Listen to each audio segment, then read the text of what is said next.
Bien, continuando entonces, se ve lo que les muestro, ¿no? En la diapositiva que nos quedamos. Sí, Inge. Sí. Bien, entonces en cuanto a los alimentos fuente, como estábamos hablando, ¿no? Sabemos que los lácteos hemos dicho que son alimentos fuente de calcio por excelencia. Entre los vegetales, lo que les decía, ¿no? Que en los de hoja de, bueno, en los de hoja de color verde oscuro es la que contiene mayor cantidad o cantidades importantes de calcio, pero ¿no? Su biodisponibilidad va a ser menor, se va a ver afectada por la presencia del ácido oxálico, ¿no? Que es lo que forma estos complejos insolubles y no permite que se absorba fácilmente, en este caso, el calcio.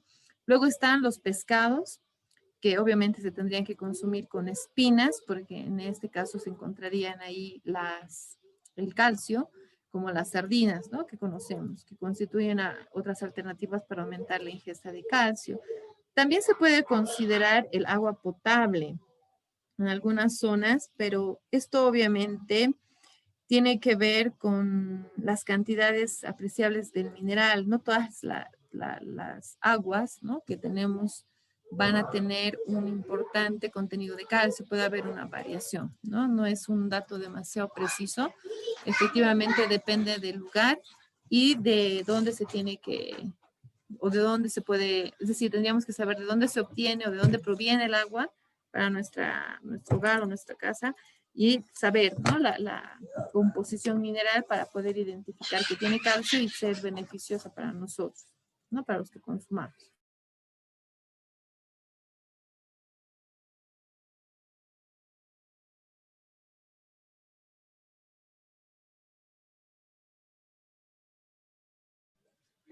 Bien, en cuanto a lo que es entonces la deficiencia de calcio, ¿no? ¿Qué es lo que sucede cuando tenemos una deficiencia de calcio? Vamos a hablar en el caso de una deficiencia crónica, que normalmente en el hombre adulto ocasiona lo que sabemos, ¿no? La enfermedad que nosotros conocemos, que es la osteoporosis. Esta patología en la cual disminuye el contenido mineral del hueso, ¿no?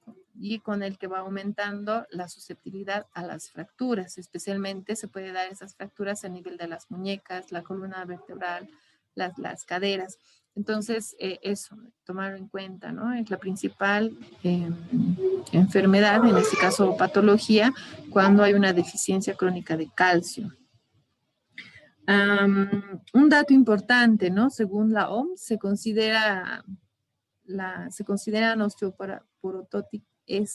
osteoporóticas, perdón, a las personas con una densidad mineral ósea, que se la denomina con la sigla de MO, cuando se encuentra por debajo de 2.5, ¿no? Entonces, cuando hay esa desviación de 2.5, efectivamente estaríamos hablando de ese tipo de patología, ¿no? Que va a dar referencia, bueno, esa desviación estándar obviamente también puede estar dada a los adultos jóvenes cuando hay una deficiencia demasiado grande en cuanto a lo que es el consumo de calcio. Factores de riesgo para desarrollar la osteoporosis, bueno, la raza, ¿no? Si es blanca o es amarilla. Miren, ¿no? Cómo puede afectar esto. El sexo femenino, es decir, sabemos muy bien que las mujeres somos más propensas a tener esta patología. Por herencia puede suceder, por la menopausia temprana, por la actividad física reducida, ¿no? Fíjense cómo no hacer actividad física puede afectar de esta forma a poder tener en algún momento este tipo de enfermedad, y la ingesta de calcio obviamente reducida, ¿no? Sabemos muy bien que puede dar lugar al desarrollo de la osteoporosis, que en este caso estaríamos identificándola como la deficiencia crónica de calcio, que esa es la que conocemos, ¿no? Y creo que no es una información nueva.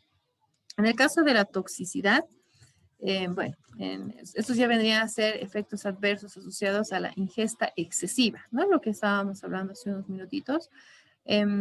Los tres más estudiados y de mayor importancia son esos que tienen ahí. La nefrolitiasis, perdón, que es la formación de los cálculos renales. Cuando hay un exceso de consumo de calcio, empiezan a darse lugar a la formación de estos cálculos. Y eso se los denomina las nefrolitiasis. Luego está el síndrome de hiperclasemia, que es, o también denominada insuficiencia renal, con o sin la alcalosis, ¿no? Y la interacción del calcio con la absorción de otros minerales esenciales. Es decir, que puede haber este síndrome que se puede producir y también a la vez puede haber una relación o una interacción del calcio con otro tipo de minerales que pueden dar lugar a dar lo que es la toxicidad por el calcio. Entonces, es por eso que tiene que haber un límite máximo de la ingesta que está propuesta en relación a los 2.500 miligramos. Ahora, vamos a ver en un momento más en relación a los otros minerales y vamos a ver cómo afecta a la toxicidad en cuanto a la presencia del fósforo y del magnesio. Esos tres van juntos: calcio, fósforo y magnesio. Si hay un exceso de uno, hay exceso de los otros dos y así. Si hay un exceso de magnesio, seguramente hay un exceso de fósforo y de calcio también. Y en relación a eso se pueden ir presentando diferentes patologías. En este caso estamos siendo específicos en cuanto al calcio, pero van a ver en el caso del magnesio y el fósforo que tiene o sigue teniendo una relación con el calcio. ¿Por qué? Porque en los alimentos donde contienen calcio, contienen fósforo y magnesio también, en mayor o en menor proporción. Entonces van asociados. Y de esa manera también algunas características en cuanto a la absorción, por ejemplo, que hemos nombrado. Bien, ahora vamos a pasar a lo que es el fósforo, ¿sí? En el caso del fósforo, la función o las funciones que cumple son muy parecidas a las del calcio. Aquí vamos a ir prácticamente en la mayoría de los casos repitiendo la información, se podría decir también, ¿ya? Bueno, cuando hablamos entonces en las funciones del fósforo, sabemos muy bien que tiene que ver con la estructura ósea, ¿no? Entonces el fósforo es necesario para la formación del hueso en relación, por ejemplo, a una proporción de 1 gramo de fósforo para 2 gramos de calcio, ¿no? Entonces hay una relación importante ahí. Luego está otra función que es un componente estructural de varios compuestos orgánicos, es decir, el fósforo forma parte de la estructura, por ejemplo, de los ácidos ribonucleicos y los desoxirribonucleicos, de los fosfolípidos también, ¿no? Que es otro tipo de compuesto orgánico que pueden componer, por ejemplo, en el caso de los fosfolípidos, que llegan a componer la bicapa lipoproteica, por ejemplo, de las membranas celulares. En el caso de también utilizados como almacenadores de energía, como es en el caso del ATP, el ADP, ¿no? Y el fosfato de creatinina.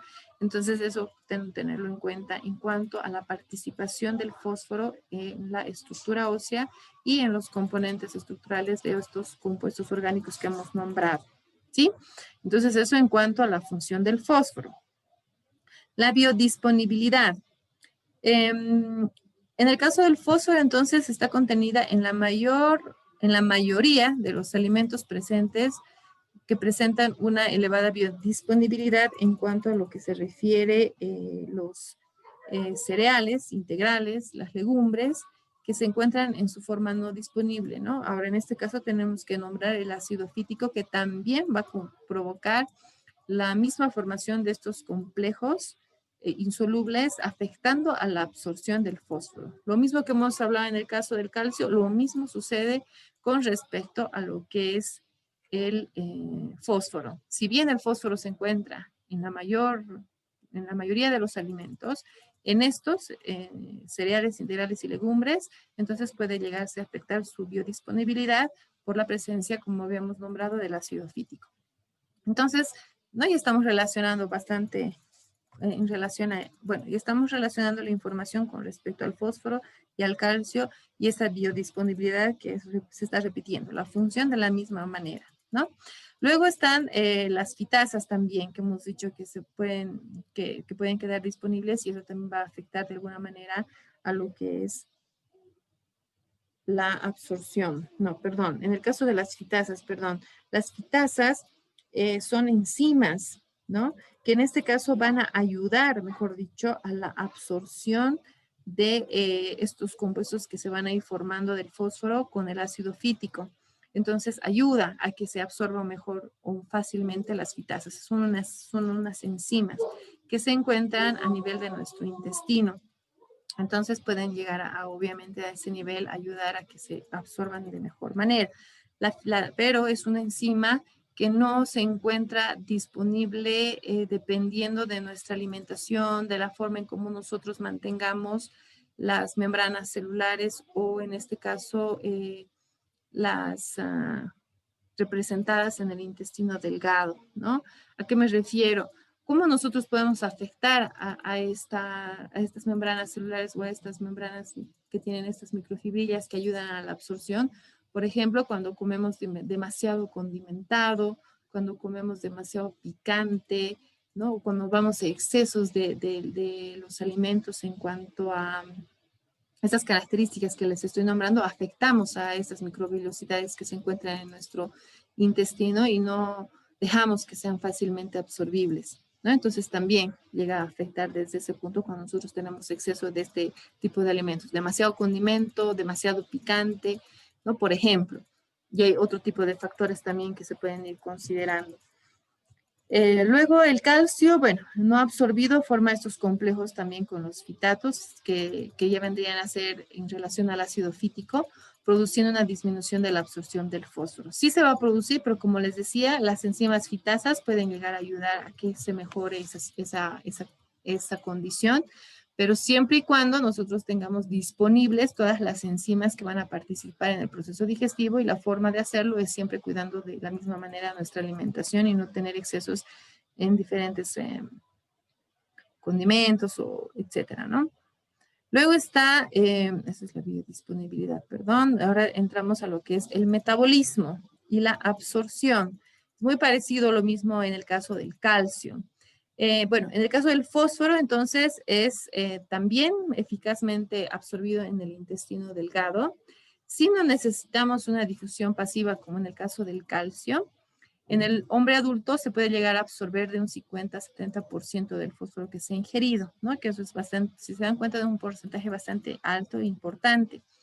Hay una participación en relación al fósforo de las fosfatasas, que es una enzima que se encuentra igual en el borde del cepillo del enterocito, y están y las presentes en las secreciones, por ejemplo, biliares. Entonces, el fósforo dietético se libera en su forma libre y es más fácilmente absorbible, ¿no? Entonces, otra enzima que es importante a nivel del cepillo del enterocito para poder mejorar esta absorción a nivel del intestino, ¿no? Y en relación a lo que es el fósforo. Ahora, existen 3 mecanismos diferentes también de absorción, donde va a haber una participación, en este caso, en 2, si no me equivoco, de la vitamina D. Por ejemplo, hay un transporte para poder absorberse el fósforo, ¿no? El transporte que va a estar unido al calcio y va a depender de la vitamina D, que es el que hemos nombrado. Luego va a haber uno que no está unido al fósforo, pero va a depender de la vitamina D, y otro que va a ser totalmente independiente de la vitamina D y del calcio. De esas 3 formas puede entonces absorberse el fósforo. Uno, por un transporte unido al calcio y dependiendo de la vitamina D. Otro, que no está unido al calcio, pero va a depender de la vitamina D. Y el último, que es independiente, tanto de la vitamina D como del calcio, y se va a producir su absorción, ¿no? Entonces, por esas características que contiene el fósforo en la etapa de absorción, tenemos un porcentaje de 50-70% que se puede llegar a absorber. ¿Sí? Bien. A ver, vamos a hablar más y de ahí les voy a empezar a preguntar para ver si me están entendiendo y atendiendo también. Bueno, en cuanto a lo que es la ingesta del fósforo afecta directamente a los valores del fosfato en el suero, ¿no? Y tanto en la hiperfosfatemia como la hipofosfatemia, que producen alteraciones funcionales, ¿no? Ya sea cuando es mayor o menor, ¿no? En relación a eso. Entonces, el límite inferior utilizado como punto de corte en los adultos es de 2.5 a 2.8 miligramos de decilitro, ¿no? Entonces, eso es lo que se recomienda que se tenga que consumir para poder estar dentro de un equilibrio en cuanto a lo que es el consumo de fósforo, ¿no? Y solamente se podría hablar de estas 2 características que pueden presentarse, ¿no? Cuando hay una deficiencia o cuando hay un exceso de lo que es el consumo del fósforo. Vamos a ver las deficiencias, es decir, el tipo de patologías que se podrían presentar. En el caso de las ingestas recomendadas, dietéticas, son estas, en el caso de los hombres y de las mujeres. Entonces, sí va a haber si se cuenta, bueno, no hay, mejor dicho, ninguna variación, ¿no? Aquí está un requerimiento promedio al día, una recomendación dietética y un nivel superior de ingesta, ¿no? Entonces, tanto en hombres como mujeres viene a ser el mismo. Efectivamente, hay una variación de una con respecto a la otra, ¿no? El requerimiento promedio es que consumamos por lo menos 580 miligramos, ¿no? Por día. Una recomendación dietética es que sean 700 para poder evitar cualquier tipo de desequilibrio en cuanto a este mineral. Y un nivel superior de la ingesta, es decir, cuando no estamos consumiendo lo suficiente, que tiene que ser de 3000 miligramos. Entonces, efectivamente va a haber una variación de acuerdo a estos datos que estamos nombrando. Luego está con referencia a lo que es el fósforo o como alimento fuente, ¿no? Entonces, el fósforo es un componente de todas las células, por lo que se encuentra distribuido en los alimentos. Los ricos en proteínas, como en el caso de las carnes, los lácteos, el huevo, son los que van a llegar a aportar mayor cantidad de fósforo. Lo mismo que hemos visto en relación al calcio también, ¿no? En cuanto a lo que son los alimentos de origen animal, podemos llegar a tener un mayor beneficio de la unión del fósforo y del calcio en los alimentos de origen animal. En el caso de los de origen vegetal, existe una disminución. Entonces, los cereales constituyen también una fuente importante del mineral, pero debido a esto, al mismo que se encuentra en relación a estos componentes como el ácido fítico, el ácido inositol, el hexafosfato, que son los que van a dar lugar a una disponibilidad baja. Entonces, bueno, ¿no? Lamentablemente, como estamos viendo, en los alimentos de origen animal es lo que vamos nosotros a obtener un mayor beneficio de los minerales, en este caso del calcio y del fósforo que estamos nombrando. En los alimentos de origen vegetal, si es en el caso incluso que existan en mayor cantidad, no los podemos aprovechar en su totalidad, no los aprovechamos en cantidades muy pequeñas. Ahí tienen la tablita donde hay un contenido aproximado de fósforo. Efectivamente, en los lácteos, quesos, queso parmesano, etcétera, o miren, el poroto de soya también va a llegar a contener de 900 a 600, pero sabemos que el poroto de soya, al tener este ácido fítico o el ácido inositol hexafosfato, ya estamos identificando estos compuestos que van a perjudicar en la absorción, ¿no? Entonces, eso es una diferencia importante. Y así de los alimentos que tienen ahí.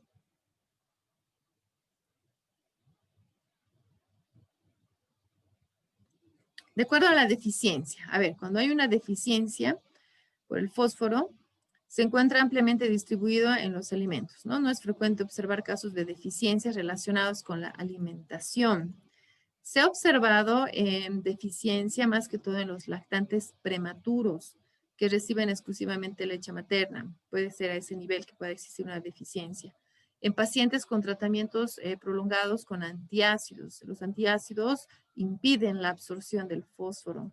Entonces, eso también tomarlo en cuenta.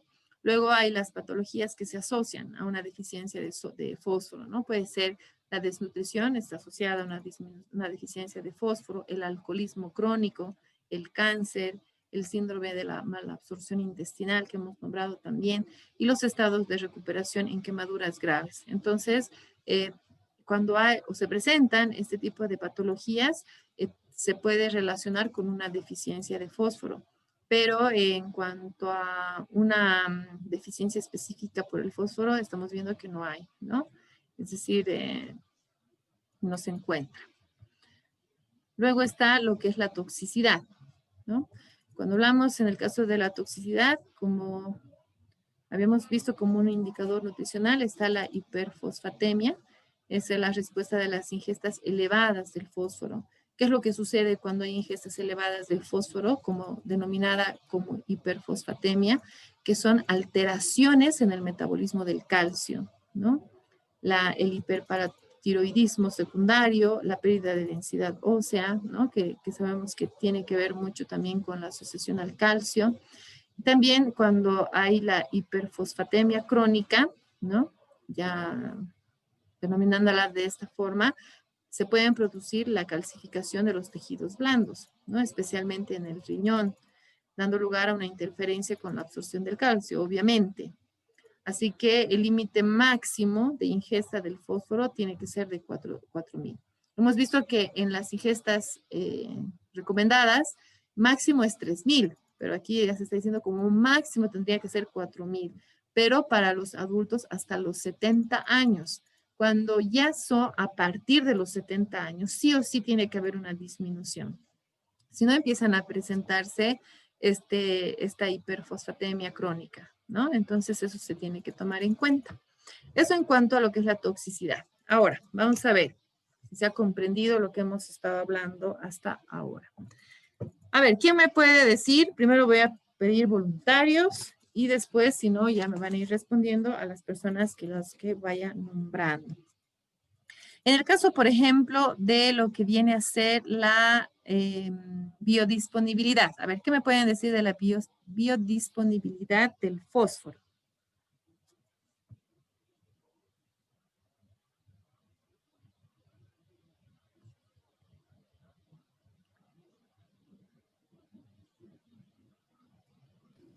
Ingeniera, Dime, Joseph. dentro de lo que es la biodisponibilidad de fósforo, puede ser con excepción, digamos, a los cereales que son integrales, que tienen gran cantidad de fósforo. También puede ser lo que podemos encontrar lo que es fósforo en las legumbres, como usted estaba indicando, ¿no? Porque tienden precisamente a lo que es la disminución. Perdón, el calcio que no se va a absorber, usted decía que iba a reducir la cantidad de fósforo dentro de lo que era el organismo, ¿verdad? Ujú. Eh, eso es lo que logré entender, ingeniera, en cuanto a la biodisponibilidad. Sí, está bien. Esa diferencia que habíamos hecho tanto del calcio como del fósforo. Jocelyn, ¿qué querías decir? Quería decir que los cereales integrales van a ayudar con el incremento de la absorción del calcio gracias a que tienen el ácido fítico. ¿Van a ayudar, dices? He dicho que los cereales integrales tienen el ácido fítico Ujú. y eso va a ayudar a la mayor absorción de potasio. De fósforo, principalmente, ¿no? Hablando desde lo que es el fósforo. De Sí, fósforo, me confundí. sí. Fósforo. Bien, exacto. Ahora, si hablamos del metabolismo y de la absorción, a ver quién me puede hablar. Ay, perdón, Jocelyn, te tengo que anotar, Jocelyn. Ya. Ahora, en cuanto a lo que es el fósforo, perdón, el metabolismo y la absorción en el fósforo. A ver, ¿qué me pueden decir del metabolismo y de la absorción del fósforo?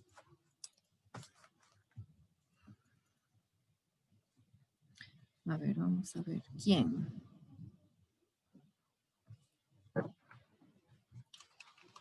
¿Arlet?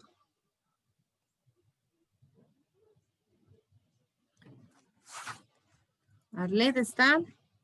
Bueno, voy a colocarse en lo que no está Arlet. ¿Eldi?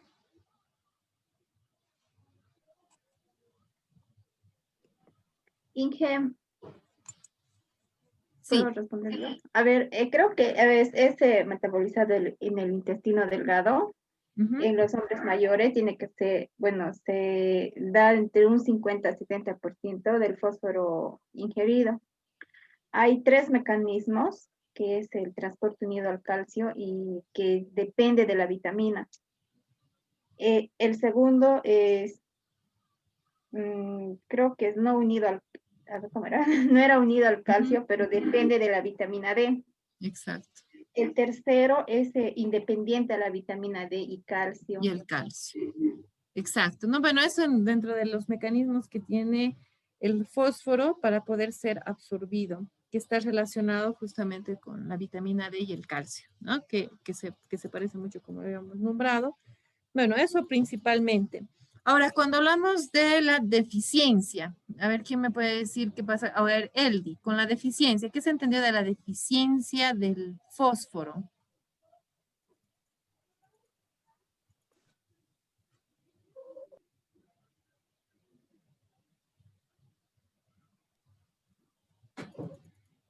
Yo podría Ya responder. le puedo responder. Doctor, A ver, Marisol que no ha hablado. Ya, en la deficiencia se refiere a, pueden sufrir los lactantes prematuros, también los que están pacientes con tratamiento de antiácidos o patología, y van a desarrollar otras patologías como una deficiencia del fósforo, que va a ser la desnutrición. Sí, está la desnutrición, el alcoholismo, ¿no? Estados de recuperación de quemaduras graves, etcétera, ¿no? Sí, está bien. Entonces eso, en cuanto a lo que es la deficiencia. En cuanto a lo que es la toxicidad, a ver, ¿quién me puede hablar sobre la toxicidad? A ver, Jairo.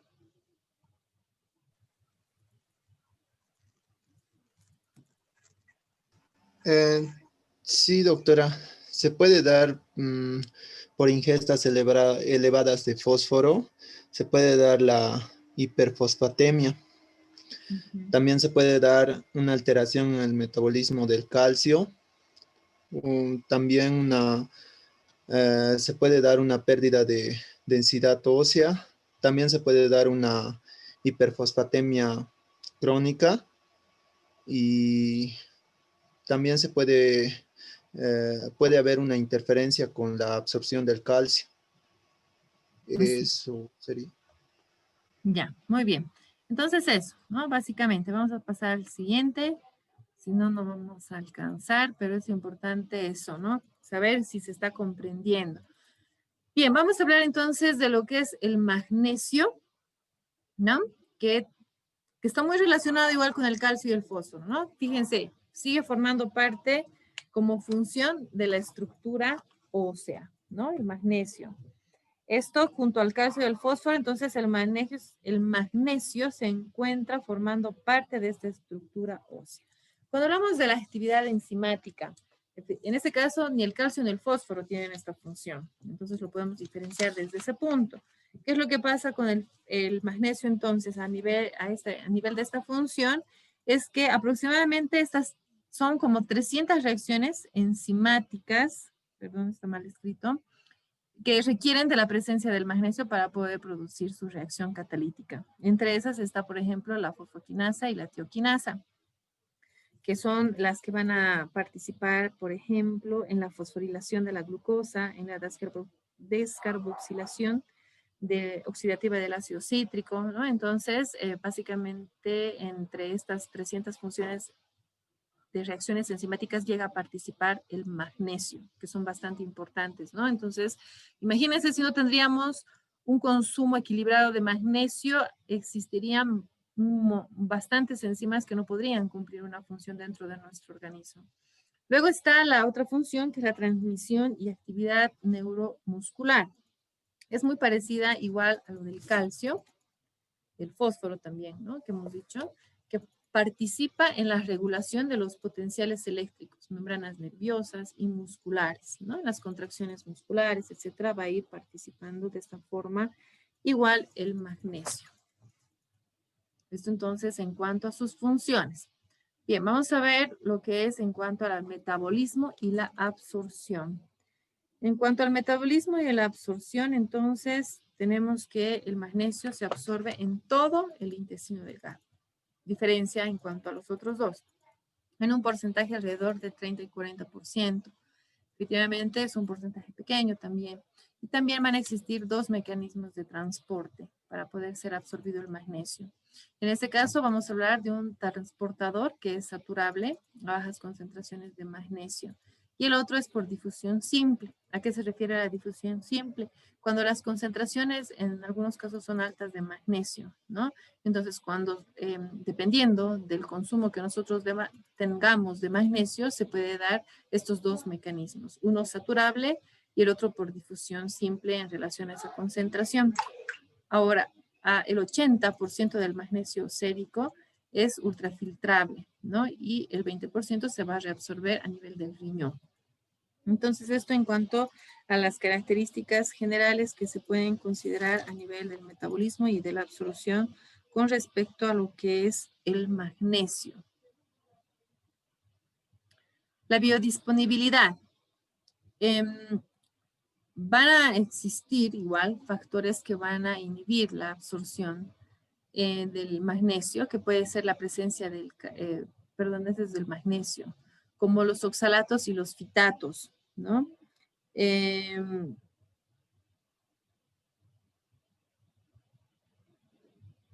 van a impedir, perdón.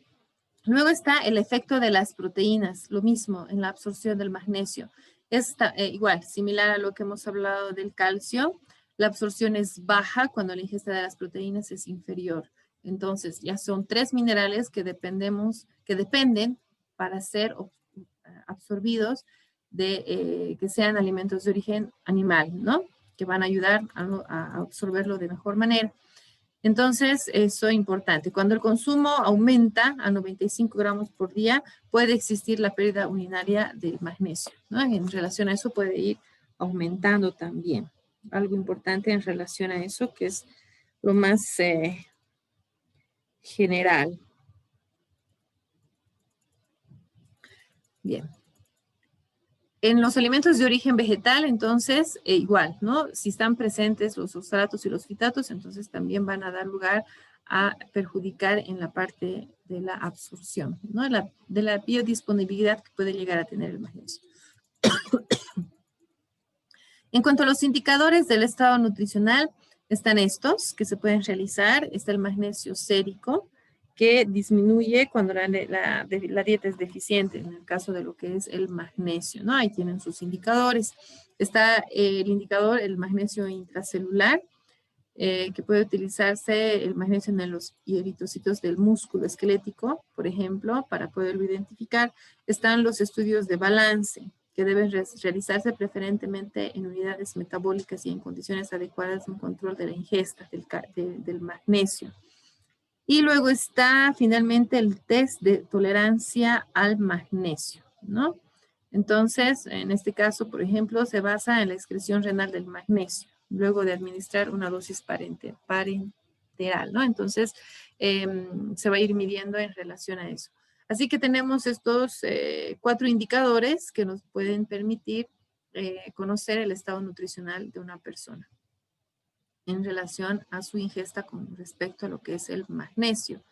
Las ingestas diarias recomendadas son estas. En este caso sí, se tiene que considerar en el caso de las mujeres a diferentes edades, hombres y mujeres a diferentes edades, ¿no? De 19 a 30 años, de 31 a 50, ¿no? Van a haber algunas variaciones pequeñas en cuanto al rango de edad para el consumo del magnesio, que va a ir complementada con el fósforo y el calcio, ¿no? No nos olvidemos. En cuanto al alimentos fuente, el magnesio se encuentra formando normalmente complejos con la porfitina de la clorofila de las plantas y de las verduras verdes. Normalmente se va a encontrar asociado de esa manera. Y posteriormente va a ser absorbido, separándose, ¿no? Liberándose y después pasando al sistema, a nuestro torrente sanguíneo. Luego está en las semillas completas como los frutos secos, las legumbres, los cereales integrales, que en este caso los contienen en abundancia, ¿no? Entonces ahí podemos tener el beneficio de este tipo de mineral, pero considerando algunos componentes, ¿no? Que pueden llegar a afectar su absorción, más que todo en las legumbres y en los cereales integrales. En los frutos secos no va a haber esa dificultad. Luego, en el caso de los alimentos refinados y las grasas, son fuentes con escaso contenido en magnesio, ¿no? Más del 80% del magnesio se pierde al eliminar, por ejemplo, el germen o la capa externa de los cereales, entonces ya se va a eliminar. Es decir, que a nivel de este tipo de procesos ya se va perdiendo el beneficio de lo que es principalmente el magnesio. Si hablamos de los cereales integrales o básicamente, ¿no? Porque las legumbres y los frutos secos no sufren procesos demasiado severos de refinación donde se puede llegar a perder este mineral. En cuanto a lo que es la deficiencia, entonces, bueno, la deficiencia de magnesio no constituye un problema de la salud pública, ¿no? Pero, sin embargo, se encuentra frecuentemente asociada en enfermedades donde se está disminuida su absorción. Por ejemplo, en las enfermedades inflamatorias intestinal, la enfermedad celíaca, el síndrome del intestino corto, ¿no? Que son diferentes tipos de enfermedades en las que puede estar asociada a la disminución del consumo de fósforo o a una deficiencia específicamente del fósforo. O en las que altera la absorción tubular renal, que pueden ser las nefropatías y la ingesta de los medicamentos nefrotóxicos. Entonces también puede verse afectada, puede haber, ¿no?, una deficiencia del fósforo en relación a este tipo de alteración tubular renal. Y también están las diabetes mal controladas, ¿no? Si hay una diabetes mal controlada, va a haber pérdidas urinarias de magnesio, que se hayan bastante aumentadas en relación a esta condición. Entonces, esto en cuanto a lo que es la deficiencia. Y luego tenemos lo que es la toxicidad, ¿no? Se ha demostrado que el magnesio posee efectos tóxicos cuando es consumido a través de los alimentos. Es decir, que el uso del magnesio en sales, por ejemplo, de magnesio o dosis farmacológicas, se ha asociado en efectos adversos, como por ejemplo la diarrea, ¿no? Debido a un efecto osmótico. Luego está en la insuficiencia renal, sin embargo, la retención del magnesio puede llegar a ocasionar la hipermagnesemia, ¿no? Y como consecuencia existen este tipo de síntomas como náuseas, vómitos, hipertensión, perdón, pudiendo llegar a presentarse alteraciones electrocardíacas, ¿no? Y depresión del sistema nervioso central. Entonces, esas características en cuanto a lo que se refiere la toxicidad a nivel del magnesio.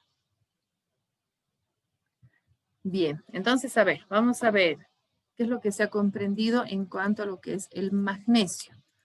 Tenemos 1 minuto y medio. Entonces, vamos a tratar de terminar con relación a este mineral. ¿Quién me responde el metabolismo y absorción del magnesio? Yo Inge. Yo, A ver, Anabel, a ver, que no ha hablado.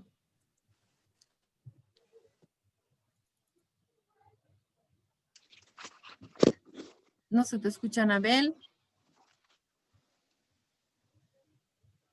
No, no se te escucha, Anabel. A ver, mientras solucionas lo de tu micrófono, ¿alguien más? Yo, Inge. yo, Inge, ya está. Ya está. Ya. La absorción y el metabolismo del magnesio, me dijo, ¿verdad, Inge? Exacto, sí. Ya. La absorción se realiza en el intestino delgado de 30 al 40%. Existen 2 mecanismos de transporte que es saturada a bajas concentraciones de magnesio y difusión simple.